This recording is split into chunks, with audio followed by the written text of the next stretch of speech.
Nagising ang isang lalaking kalbo at tuliro. Nang makita niya na nasa kalsada siya, may babaeng papalapit mula sa malayo. Nagpakilala itong isa bilang isang asasin na ipinadala para patayin siya. Sabi niya, kung gusto nilang maglaban ng patas, sabay silang susugod. Tapusin ang laban ng harapan, tapos ihagis ang lalaki. Magalang pa nga niyang dinalhan ang minanang katana niya ng damit para may suot siya at hindi ginawin. Tapos si babae, naglabas ng palakol para mag one-on-one. Sa espada niya, ilang simpleng galaw lang. Nasugatan ng husto ng gangster si Kim Bok-sun. Habang sinasabi niyang 3 lang sa Japan ang kayang lumaban sa kanya, ay binaril siya nitong ate na ito. Si Kim Bok-sun ang pangalan niya. Isang single mom na mukhang ordinaryong ina lang gaya ng iba. Araw-araw, inaasikaso ang bahay, nag-aalaga ng mga halaman, at nag-aalala sa anak niyang nasa edad ng pagdadalaga. Pero ang tunay niyang trabaho ay isang propesyonal na asasin ng MK, isang kumpanyang nagsasanay ng mga asasin at tumatanggap ng mga kontratang pamamaslang. Sikat ang MK bilang nangungunang kumpanya sa mundo ng mga asasin. Pero kahit ganoon, sarili nilang batas ang lagi nilang sinusunod. Ibig sabihin, tumatanggap lang sila ng mga kontratang ang target ay mga mamamatay tao. At bawal na bawal silang kumilos laban sa mga menor de edad. Habang nag-aayos ng bahay, aksidenteng nakita ni Kim Bok-sun ang nakatagong paket ng sigarilyo ng anak niya. Bigla niyang naalala ang sarili niya noon, bata pa siya, nang madiskubre ng tatay niya na naninigarilyo siya. Dati siyang binugbog ng husto hanggang mapasang muli ang in-picture niya. At pilit siyang pinatigil sa bisyong iyon hanggang ngayon. Ngayon, ang anak niya naman ang napunta sa kaparehong sitwasyon niya noon. Naguguluhan siya kung ano ang gagawin nang tanungin siya ng anak niya tungkol sa paninigarilyo pag-uwi nito mula sa school recital. Saglit lang itong sumagot, subukan mo, tapos tahimik na pumasok sa kwarto. Nainis si Bok-sun, pero wala rin siyang nagawa hanggang kinabukasan. Nagtipon ang mga kasamang asasin ni Bok-sun sa bar para ipagdiwang ang misyon niya kahapon. Mukhang matandang ito ng kusina, ganun lang. Isa rin siyang kilalang asasin, pero retirado na. At ang lalaking ito, si Hee-sung, ay junior din sa kumpanya ni Bok-sun. Isa rin siyang talentadong asasin na nagtatrabaho para kumita at matulungan ang ama niyang magpa-opera. Pero dahil wala pa siyang swerte, puro mumurahin lang ang napupunta sa kanya. Hindi rin kalakihan ang kita, kaya uminom na lang sila at nag-usap tungkol sa misyon. Kagagaling lang ni Bok-sun, at si Hee-sung pa ang tumulong sa kanya para ayusin ang mga lasing. Ibinigay niya ang susi ng sasakyan niya bilang pasasalamat sa paghatid niya kay Hee-sung pauwi. At kinagabihan ding iyon, nagtalik silang dalawa. Kinabukasan, inihatid ni Bok-sun ang anak niya sa paaralan. Tapos dumiretso siya sa trabaho para tumanggap ng bagong misyon. Saktong may employee evaluation sa kumpanya. Kaya sumama rin si Bok-sun sa pagpapakita sa harap ng mga nakababata, para makita kung gaano kagaling ang pinakamahuhusay sa kumpanya. Kalaban niya ang pinakamagaling na intern ng kumpanya. Sa pagkakataong ito, kumilos din siya na parang karga niya ang kutsilyo. Samantalang siya, ballpen lang ang gamit bilang panlaban. Kahit bata pa ang intern, isa lang talaga siyang nakababata. Walang experience na pwedeng ipantapat kay Bok-sun, pero totoo, hindi biro. Ang babaeng tinaguri ang pinakamalakas na asasin na ito. Sa ilang simpleng galaw lang, napabagsak niya ang nakababata ng sobrang linis. Napanganga at napapalakpak ang mga nakababata sa gulat at paghanga. Pag-akyat niya para makipagkita sa presidente, gusto niyang pag-usapan ang pag-extend ng kontrata ni Bok-sun sa kumpanya. Dahil matatapos na sa katapusan ng buwang ito ang kontrata niya sa MK. Sasagutin daw ng kumpanya ang lahat ng kahilingang ay lalatag niya. Kailangan lang niyang pumayag na ipagpatuloy ang trabaho niya. At binigyan siya ng 2 misyon na mapagpipilian. Isa, ang pag-asikaso sa anak ng isang opisyal ng gobyerno. Dahil mapapansin ang misyong ito, kailangan itong gawing parang aksidenteng pagpapakamatay. Ang nakakagulat, ang humiling nito ay ang mismong ama ng bata. At isa pang misyon ay ang paglipol sa isang grupong mafia sa Rusya. Bagamat nag-aalinlangan, dahil gusto niyang gawin ang mga misyon sa loob ng bansa.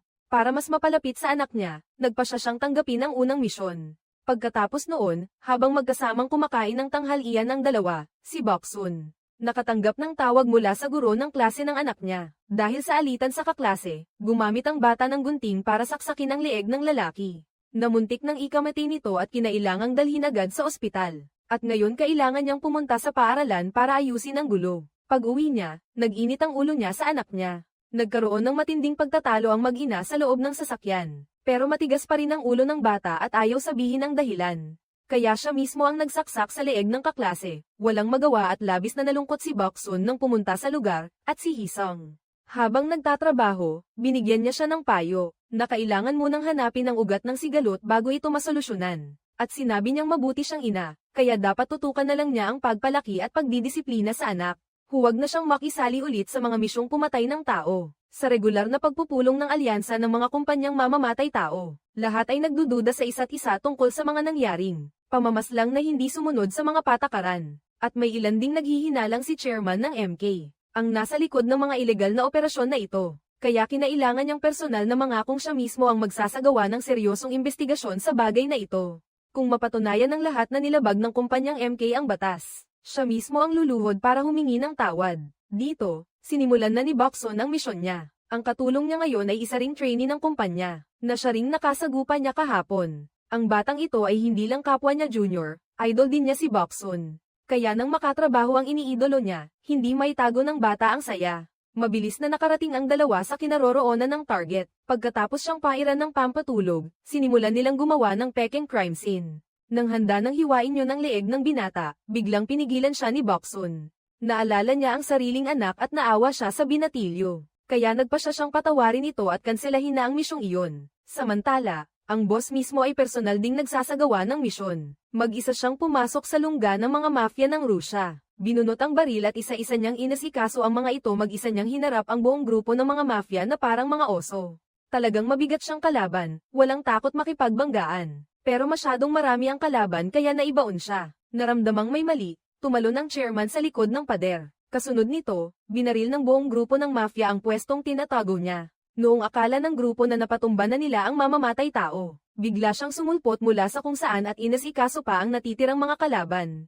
Hindi matatawarang pinuno siya ng kumpanya. Matapos tapusin ng pinakamalakas na mamamatay tao ang misyon, nalaman ng chairman na si Boxon ay 7 talo na sa mga misyon niya kaya labis siyang nabigo. Inutusan niya ang sekretarya niya na hanapin ang taong makakatapos ng misyon na. Si Boxon ay 7 talo na, at para kay Boxon, nagdesisyon din ang anak niya na.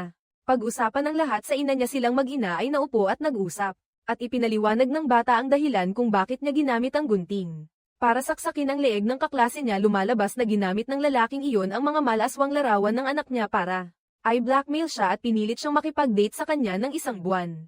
Kung hindi, ay popost daw niya ang mga larawan para malaman ng lahat. Sa sobrang galit, sinaksak siya ng bata ng gunting. At inamin din ng bata na mas gusto niya ang mga babae. At hindi siya interesado sa mga lalaking gaya ni Boxon. Medyo nataranta sila nang marinig ito, lalo na't hirap na ang mag-ina. Nang biglang may nag-doorbell sa labas, lumalabas na iyon ay ang batang trainee sa kumpanya.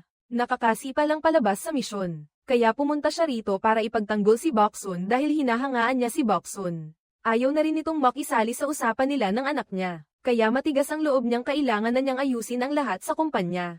At dinala ang bata sa paborito niyang kainan. Para aliwin siya, dumating din sa oras na iyon ang grupo niya para ipagdiwang ang pagtaas ng sahod ni Hisong.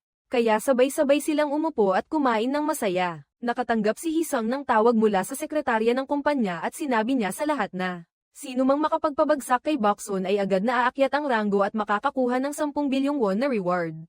Nang marinig iyon, natuksong-tukso ang mga taong iyon sa napakalaking gantimpala. Agad silang nagbago ng pakikitungo at sabay na damamba sa pag-atake. Ginamit ng matandang chef ang mahabang latigo para kontrolin siya mula sa malayo. Ang iba pa, nang makita iyon, mabilis ding sumugod para pabagsakin siya. Pero mabilis siyang gumanti at pinatikim niya ng matinding gulpi ang mga iyon. Kawawa ang matandang chef, isa na niyang inutil ang isang braso. Pati ang natitira niyang kamay na panghanap buhay ay natarakan pa ng kutsilyo ng isa sa mga iyon sa mesa. Hindi niya yun naalis ng mag-isa, kaya napilitan siyang makipaglaban muli sa mga lalaki. Talagang malas, bagong kalas lang sana ng matandang chef sa pagkakahawak, bigla naman siyang sinunggaban. Ginawa si Son na panangga at sa kanya tumama ang kutsilyong dapat sana para sa dibdib. Sa sobrang galit, hinugot niya ang kutsilyong nakatusok sa kanya. Sumugod siya kay Boxon, pero sino ba ang mag-aakalang binalik niya ang kutsilyo at tumama iyon sa noo ng matanda? Ayon, diretso na siyang nakipagkita sa mga ninuno niya. Nasambit niya ang kutsilyo at sinaksak sa leeg ang lalaking may buhok na malago. Bago pa man tuluyang mahimatay, ipinakita muna ng lalaking ito ang paghanga niya kay Boxon. Sunbay, iginagalang kita. Habang inaapi siya ng natitirang mga lalaki, sakto nang sasapukin siya ng malaking lalaki, mabuti na lang at dumating ang batang intern para tumulong. Tinulungan niya itong bawasan ng isang kalaban, pero hindi pa rin siya nito matalo. Mabilis siyang napabagsak, at gumapang siya sa sahig para makatakas. Bago siya mamatay, nakiusap siyang minsan-minsan ay dalawin niya ang kanyang ama. Naka-ospital siya noon, tapos dumating si Boxon at tinulungan ng batang intern na tapusin ang natitirang malaking lalaki. Pagkatapos ng laban, tinawag ang cleanup team sa eksena para ilabas ang mga bangkay. Habang pauwi na siya, personal siyang pinuntahan ng presidente. Hinawakan siya sa leeg at tinanong kung bakit lampas na sa hangganan ang ginawa niya sa pagkakataong ito. Hanggang kailan ko pa ba kailangang ipagtanggol ka? Maya-maya, tumakbo ang batang intern at ipinaliwanag na. Ang sekretaryang iyon mismo ang nag-utos sa lahat na unahin si Boksun. Ang ginawa niya ay lehitimong self-defense lang. Nang marinig iyon, pinatawad ng presidente si Boksun at pinalampas na lang ang lahat. Pagod at nainis siya nang umuwi kinabukasan ng umaga matapos kumalat ang balitang napatumba ni Boksun ang 5 asasin. Nagkagulo ang loob ng kumpanya sa meeting. Tumayo ang isang department head at kinwestiyon ang presidente. Tungkol sa insidenteng ito, iginiit niyang si Boksun ang may kasalanan sa lahat. Dahil akala niya, kinukonsinti ng presidente ang sarili niyang empleyado. Kaya binunot niya ang kutsilyo, inilagay sa mesa, at tinakot siya. Pero ang taong iyon ay binugbog ng presidente hanggang mamatay. Nang makita iyon, pati ang mga direktor ay nanginginig sa takot at isa-isa nang umalis. Si Boksun naman ay pumunta sa kumpanya at sinamahan pa ang sekretaryang iyon. Bago siya umalis, iniwan niya ang isang kutsilyo, na may dugo pa at ipinakiusap sa isang katrabaho na ipadala iyon sa presidente. Sa mundong ito, may isang di nasusulat na batas na kapag may nagpadala ng dugong kutsilyo sa iba, ibig sabihin ay inaanyayahan niya ang tatanggap na pumili ng oras at lugar para sa isang one-on-one na laban ng tinanggap ng presidente ang hamon. Handa na siya at matiyag ang naghihintay kay Boksun. Pagdating niya para ayusin ang lahat, pagbukas pa lang ng pinto ng elevator, binati siya ng presidente ng sunod-sunod na putok ng baril. Pero si Boksun, kalmado pa rin, parang walang kaba. Lumapit siya at umupo, saka nakipag-usap sa presidente. Sinabi niyang kung papayag siyang i-extend ang kontrata sa kumpanya, ay palalampasin niya ang lahat ng nangyari noon hanggang ngayon. Pero hindi pumayag si Boksun. Gusto lang niyang tumigil na sa trabahong ito at mag-focus sa pag-aalaga sa anak niya. Hindi magkasundo ang pananaw ng dalawa, kaya nagsimula silang magpalitan ng mabibigat na salita. Nang ilantad niya ang kahinaan ng presidente, sinaksak niya ito ng diretso sa dibdib. Naitamba niya ang boss, at saka siya sumakay ng kotse pauwi. Sa dulo ng pelikula, umuwi si Boksun at bumalik sa gawaing bahay at pag-aalaga sa anak niya. Opisyal niyang binitawan ng kutsilyo at sinara ang paglalakbay ng isang alamat na asasin. Ang pinakagaling na pelikula sa Timog Korea ay nagtatapos dito. Salamat sa lahat sa pagsubaybay.